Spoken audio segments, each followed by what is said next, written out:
Isang panibagong araw na naman. Magandang umaga, linggo na pala. Oras na para maghanda para sa misa. Tara at samahan ninyo ako.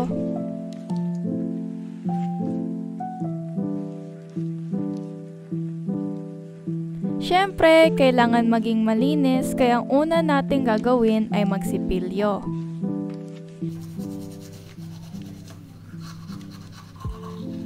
Pasensya na kung maingay ganyan lang talaga ako magsipilyo.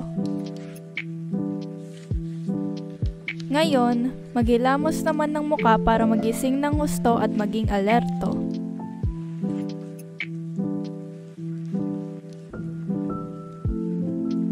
Wag nating kalimutang magsuklay at magayos ng sarili.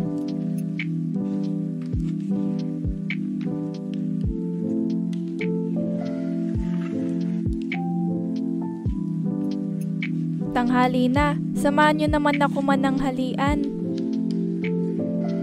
Kailangan maging maayos at presentable ang lamesa para mas ganahan tayo kumain.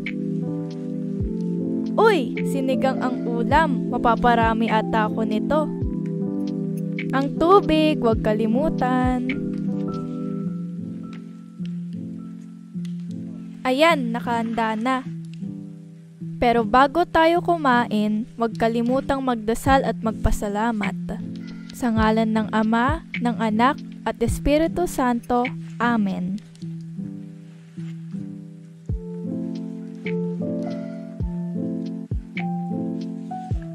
Kainan na!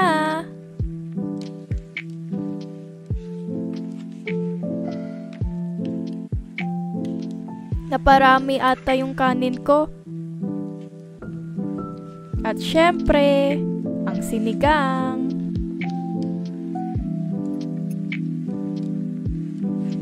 Ang sarap talaga ng luto ng mami ko. Oras na para magsimba.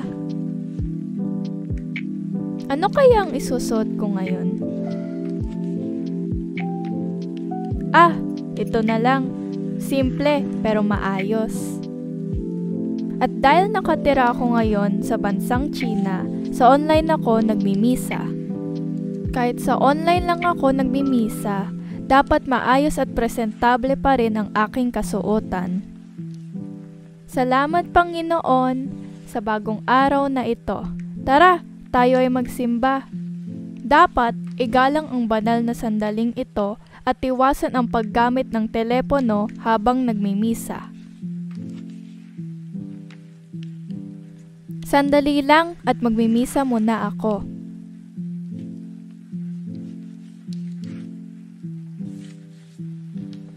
Oras na para makipagkita sa kaibigan kong si Eileen.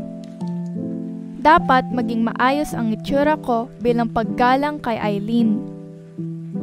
Sa aking paglalakad, nakasalubong ko ang kaibigan ng aking mga magulang.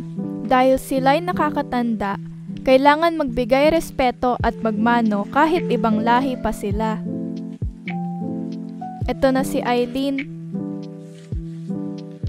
Nagbibigay galang pa din ako sa kanya dahil malaki din ang agwat ng edad namin.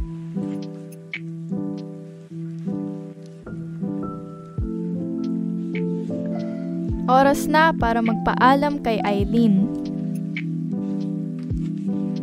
Bago ako umuwi, nakipag-usap ako sa mga kagrupo ko sa klase para sa aming proyekto.